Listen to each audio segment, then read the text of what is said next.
Bande passante, l'info décryptée, un podcast de la Provence et Radio Star. Audrey Savournin. À l'évocation de Bernard Tapie, beaucoup pensent à l'homme d'affaires, à celui qui rachetait des entreprises 1 euro, les redressait et les revendait. Certains se remémorent le protégé de François Mitterrand, le ministre de la Ville du gouvernement Bérégovoy, le député des Bouches-du-Rhône, celui qui n'a pas hésité à débattre avec Jean-Marie Le Pen. D'autres n'oublient pas qu'il a fait ses armes sportives dans le cyclisme avec l'équipe La Vie Claire et dans la voile avec le Fosséa. Quelques-uns le revoient chanteur et comédien, quand nous nous devons de rappeler qu'il était aussi l'actionnaire majoritaire de la Provence. Mais pour la plupart, Bernard Tapie, c'est l'ancien président de l'OM, de 1986 à 1993, sans aucun doute l'heure de gloire olympienne. Nombre de supporters marseillais pleurent donc aujourd'hui celui qu'ils continuent à appeler le boss, qu'ils ont soutenu à distance, à grand renfort de banderoles, durant ces 4 années de lutte contre le cancer. De l'estomac d'abord, puis également de l'œsophage, des reins, des poumons et du cerveau, pour finalement emporter ce battant, fils d'ouvrier et d'aide-soignante devenu millionnaire, à l'âge de 78 ans. Celui grâce à qui le club bleu et blanc a remporté 4 championnats de France d'affilée, une Coupe de France et surtout la Ligue des Champions, le mythique 26 mai 1993.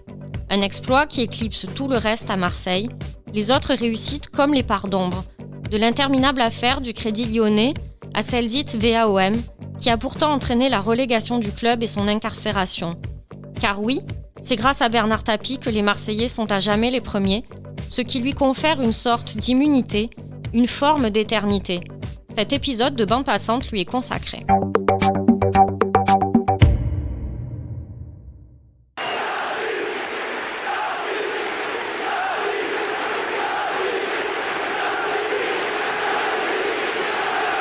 Cela faisait plusieurs semaines que les nouvelles n'étaient pas bonnes, mais l'homme était tellement tenace, sa trajectoire tellement hors du commun, qu'il pouvait paraître invincible, immortel. Bernard Tapie s'est pourtant éteint en ce dimanche 3 octobre au matin, paisible, entouré des siens, après avoir fait part de son souhait d'être inhumé à Marseille, une ville à laquelle il est inextricablement lié et où les hommages se bousculent. D'hommes et de femmes politiques, de joueurs, de dirigeants olympiens, comme d'anonymes qui ont dit leur émotion à Philippe Laurençon. Et j'ai une grande pensée pour la famille Tapie et Bernard. Touché, franchement un très grand homme, c'était un monument à Marseille. Et franchement, quand je l'ai reçu sur mon téléphone, la chair de poule, un monument qui s'en va. Je pense que c'est une grosse perte pour la ville de Marseille, puisqu'il a été président de l'OM pendant des années, et c'était un homme politique également. Donc voilà, je pense que c'est un monsieur, on l'apprécie ou pas, mais c'est un monsieur qui a disparu. Je suis attristée parce qu'il a lutté, je pense qu'il a lutté pendant un bon moment.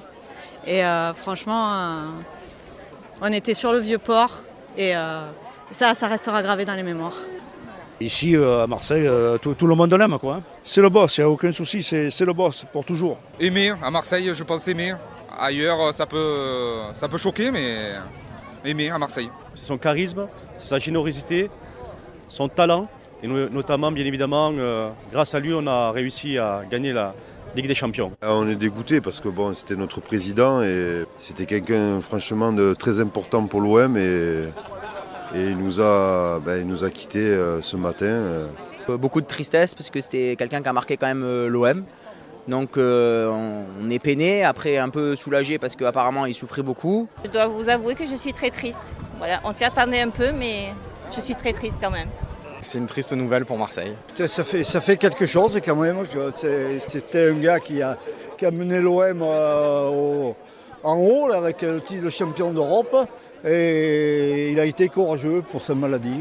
J'ai été vraiment très touché, même si on s'y attendait. Mais c'est un personnage emblématique de Marseille et de l'Olympique de Marseille. Donc même si je suis un peu plus jeune, que ça ne m'a pas touché ma génération lorsqu'il était à l'OM, via mon père, mon grand-père, tout ce qu'il a fait à Marseille, ça va être un grand vide et on est très triste. Il sera irremplaçable, c'est pour ça qu'on l'appelle le boss. Il va laisser une place indélébile dans le club à jamais, et à jamais le premier.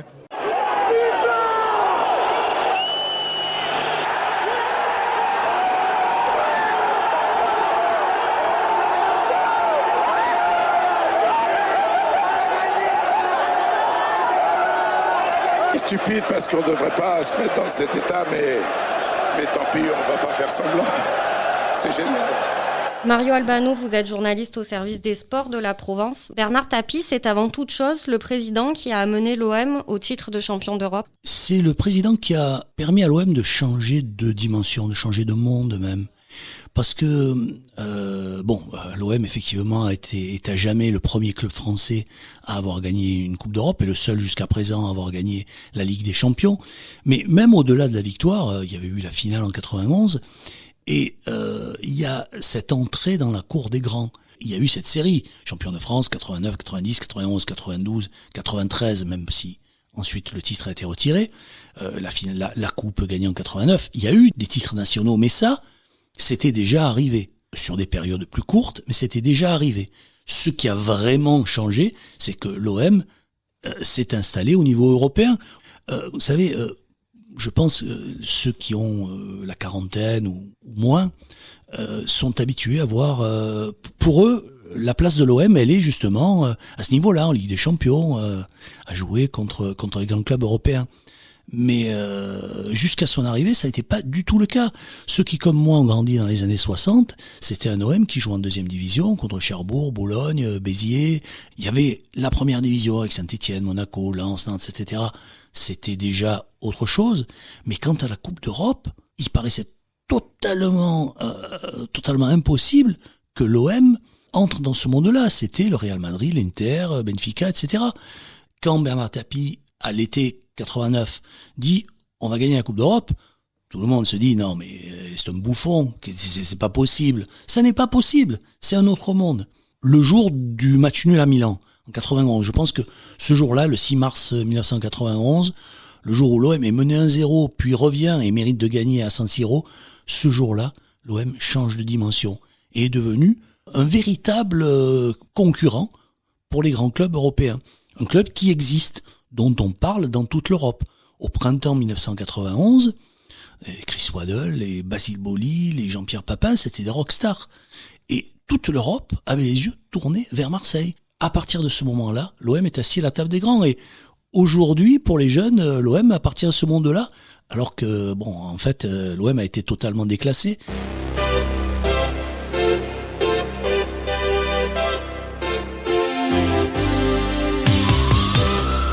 Ce qui a changé aussi sous l'ère Tapie, c'est l'avènement du sport-spectacle. Dès le premier match, je me souviens très bien de ce OM Monaco du 5 ou 6 août 1986. Alors, il y avait des tâtonnements et des choses qui ont été abandonnées. Chaque match ne devait être dévolu qu'à un seul sponsor. Il ne devait pas y avoir des panneaux de sponsors différents. Il n'y en avait qu'un. Et puis ils ont eu du mal à en trouver à chaque match. Certains après c'était sponsors en bois, mais il y a eu autre chose. Il y a eu les lasers, le grand écran, la musique. Effectivement, on allait plus au stade seulement pour le match. Il y avait aussi de l'animation autour, aidé en cela aussi par la naissance et l'agrandissement des clubs de supporters. Aujourd'hui, ça paraît normal, mais à l'époque, c'était tout à fait nouveau. Ce spectacle global, ça a amené plus de monde au stade, et on est passé de moyennes de 10, 12, 15 000 à des moyennes de 25, 30, 40 000 ensuite à Marseille. Et une structuration des clubs de supporters qui ont eu un temps, sous Tapie, et jusqu'à il n'y a pas si longtemps que ça, la gestion des abonnements.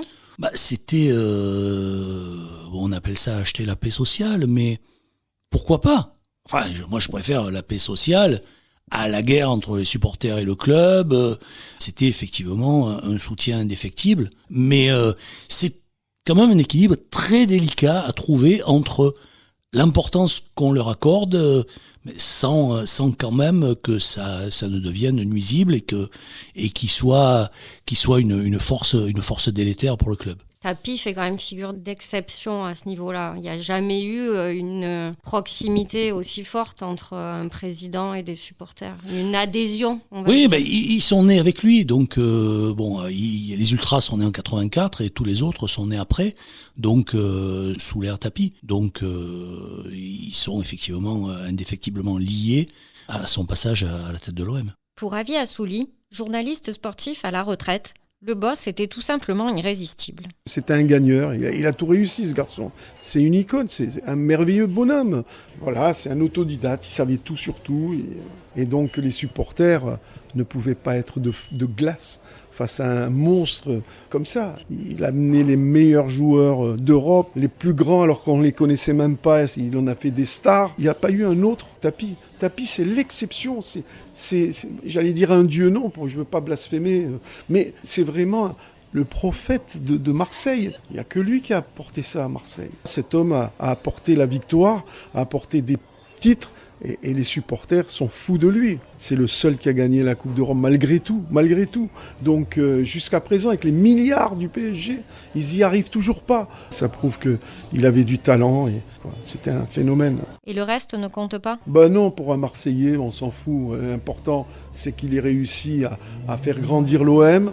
Les titres, il y en a un paquet, il en a gagné un paquet des Coupes des Championnats, et puis cette étoile qui est sur le maillot, on ne peut pas l'enlever.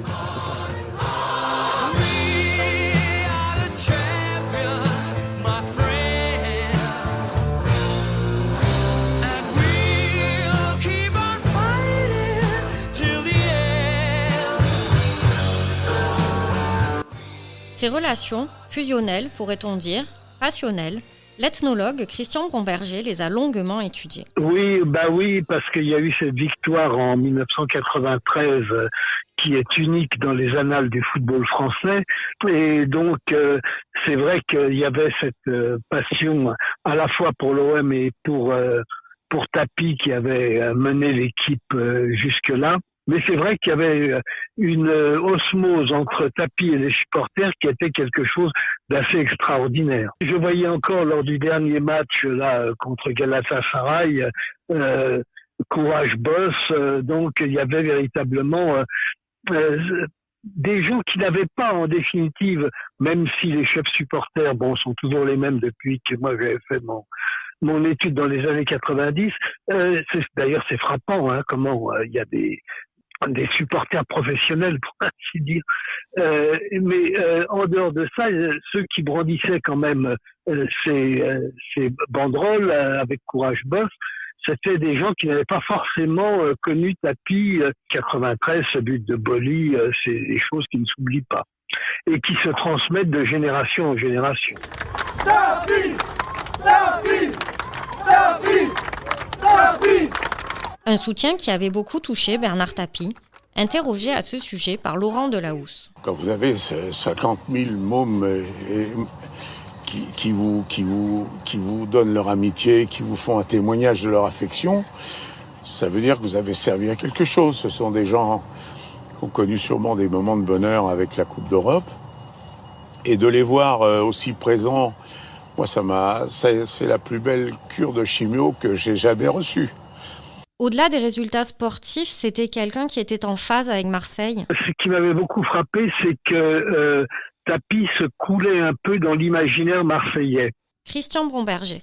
Il avait une devise qui était les 3 R, rêve, risque, rire. Et en définitive, ça recoupait un peu l'imaginaire de la ville, où l'on aime bien à la fois rêver, rire, et puis aussi risquer. Donc c'est pas une ville comme les autres, et donc c'est vrai que Tapie, qui était en même temps d'ailleurs, qui avait des prétentions à la fois à la députation et puis d'autre part à la municipalité, était quelqu'un d'extrêmement populaire dans la ville, dans la mesure où c'était un personnage de défi.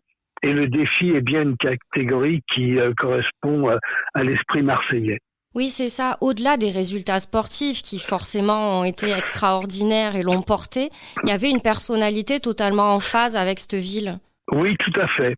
Tout à fait. Ça, c'est quelque chose qui m'avait beaucoup frappé. C'était à quel point il y avait une identification à ce personnage, quelque chose qui dépassait l'engouement simplement sportif. C'est quelqu'un qui représentait aussi une ascension sociale. Alors, il y avait ça aussi. Il y avait le fait que c'était quelqu'un qui était parti de pas grand-chose, sinon de rien, comme dirait M. Macron, et donc qui était arrivé au sommet. Et c'était aussi quelque chose, ce langage direct, populaire qu'avait Tapie, rompait avec ce langage beaucoup plus euphémisé qu'ont les élites politiques habituellement. Et c'est d'ailleurs par le politique que Bernard Tapie arrive à l'OM en 1986, à l'initiative d'Edmond Charleroux, épouse de Gaston Defferre, le maire de Marseille de l'époque. Ils sont invités ensemble à l'ambassade du RSS à Paris. Mario Albano. Et Gaston Defferre est alors ministre d'État, et il est, lui, à la table principale. Et Edmond de Charleroux est assise à la même table que Bernard Tapie, qui est invité en tant qu'industriel à succès, qui était déjà dans le sport, puisqu'il avait relancé Bernard Hinault, qui avait de nouveau gagné le Tour de France sous les couleurs de la vie claire, avant que ce soit le Tour de Greg LeMond. Donc, il y a eu un succès dans le cyclisme avant le football. Et voilà, elle lui dit, mais pourquoi vous reprendriez pas l'OM? Alors, il dit, pourquoi pas?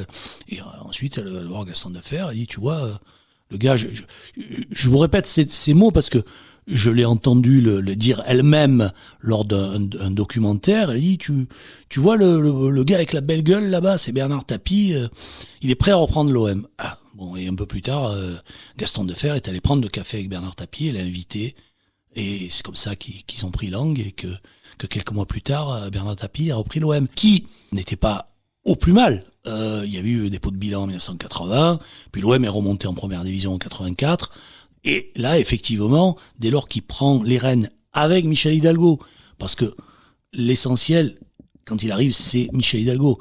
Bernard Tapie dit, je ne viens que si Michel Hidalgo vient avec moi. Il dit, moi, je comprends rien. Celui qui connaît, c'est le meilleur, c'est Michel Hidalgo. Donc, il est la caution footballistique qui fait venir l'entraîneur Gérard Banide. Et puis, s'il y a des joueurs comme Karl-Heinz Förster, comme Alain Giresse, qui viennent à l'OM, c'est bien parce que ils partent pas dans l'inconnu. Il y a Michel Hidalgo, qui 2 ans avant a gagné l'Euro avec l'équipe de France, qui est la référence absolue. Ça fait 2 ans qu'on avait décidé de rentrer dans le football, mais il fallait attendre la bonne opportunité. La situation de Marseille plus la spécificité de Marseille m'amenait à penser que c'est là qu'il fallait aller. Fidèle à ma technique, comme tous les gens qui ne savent pas faire grand-chose, ce qui est mon cas, j'ai conditionné mon arrivée qu'à la venue de Michel Hidalgo, parce que lui sait bien faire. Dans combien de temps l'OM sera ce que vous le souhaitez ? Le plus vite possible. Et effectivement, il ne se trompe pas, parce que, comme l'a souvent dit Alain Giresse, ce qui se passe à l'été 86, puis à l'automne, c'est exceptionnel. Il y a une équipe totalement nouvelle qui se met en place, et ça prend tout de suite.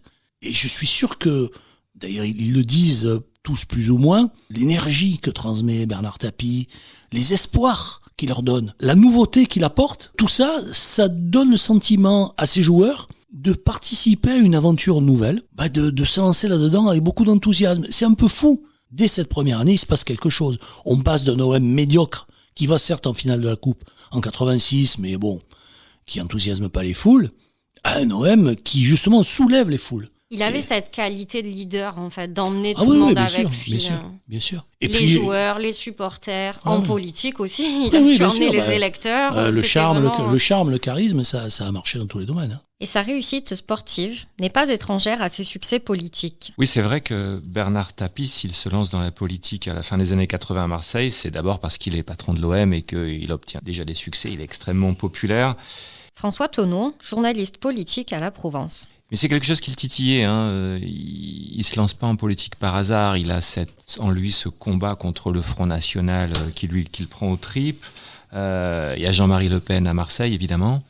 Donc, quand il se lance, il y a à la fois cette popularité qui lui permet d'aller lutter, j'allais dire, d'égal à égal avec Le Pen, qui est aussi une star à l'époque.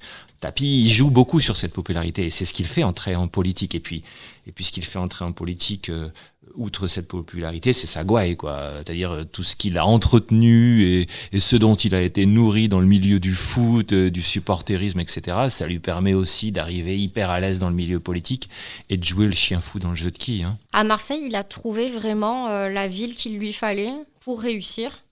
Oh, manifestement, ouais, il a toujours clamé son amour pour Marseille et puis les gens le lui rendent bien encore aujourd'hui. À chaque fois qu'il a dit j'ai envie de revenir en politique, j'ai envie de m'impliquer dans les régionales, dans les élections municipales à Marseille. Il y a eu un vent de sympathie derrière lui, c'est assez fou. Hein. C'est à Marseille qu'il remporte son premier mandat, qu'il devient député pour la première fois en 89, dans une circonscription de droite qui était jugée ingagnable par la gauche de Mitterrand qu'il représentait.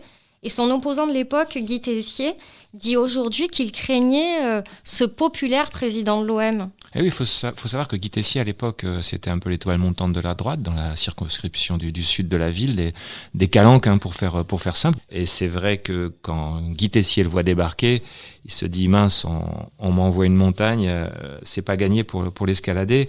Et Guy Tessier nous racontait cette anecdote.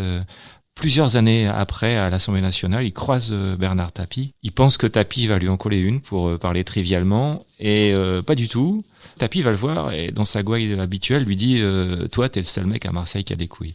Et ça c'était typique de Bernard Tapie quand même. Hein. Évidemment à Marseille ça a pris, mais ça aurait pu prendre ailleurs je pense, hein, parce que Tapie dépassait largement le cadre marseillais. À l'époque c'est une personnalité d'envergure nationale d'ailleurs. Faut pas oublier que s'il est là contre l'avis de beaucoup d'éléphants socialistes à ce moment-là, au début des années 90, c'est parce que François Mitterrand l'a repéré et qu'il veut un peu en faire son cheval de Troie contre le lepénisme croissant. Il sait que c'est le seul capable de répondre à Le Pen. Hein. On se souvient d'un débat qui avait eu lieu fin 89 à la télévision où il avait envoyé promener Jean-Marie Le Pen qu'il traitait de pitre de tous les noms. Donc Tapie, en fait, il dépassait largement, je pense, le cadre marseillais, même s'il collait complètement à cette ville. Et même à la fin de sa carrière politique, qui fut assez brève, au fond, il enchaîne des succès inespérés, incroyables, juste après la victoire de l'OM en Ligue des Champions. Hein. En 93, l'OM gagne la coupe aux grandes oreilles et Tapie derrière. Il est élu député à Gardanne alors que c'est la déconfiture totale chez les socialistes. Il y a des cantonales en 94, il réussit à s'imposer avec 68% des voix. Alors que l'affaire VAOM avait quand même éclaté. VAOM, ouais, mais comme souvent, il y a un décalage entre, l'indignation des milieux politiques et médiatiques et puis le ressenti des foules et des électeurs qui mettent un petit peu plus de temps à digérer tout ça. Pour eux, Tapie, et encore aujourd'hui, ça, c'est l'homme de la victoire en Ligue des Champions. L'affaire VAOM, ils se sentent blessés, donc ils continuent de l'idolâtrer, ils continuent de voter pour lui. Alors après, bien sûr, il sera rattrapé par cette affaire VAOM, et ceux qui le voyaient maire de Marseille en 95, ont déchanté parce qu'il peut pas se présenter, au fond. Là, c'est trop. Mais sans ça, clairement, il était maire de Marseille. Ah oui. D'ailleurs, quelqu'un comme Michel Peset, qui est un des principaux concurrents dans la succession de Gaston Defferre, le socialiste, le sent tout de suite. Hein. Il nous le dit. Hein. Quand je l'ai vu arriver, je ne pouvais pas empêcher d'imaginer qu'il visait la mairie de Marseille. S'il n'a pas pu continuer à mesurer sa popularité dans les urnes, on peut encore la mesurer aujourd'hui sur les réseaux sociaux ou aux abords du Vélodrome, un stade où une chapelle ardente doit être dressée pour lui rendre un dernier hommage. I've paid my dues, time after time. I've done my sentence, but committed no crime.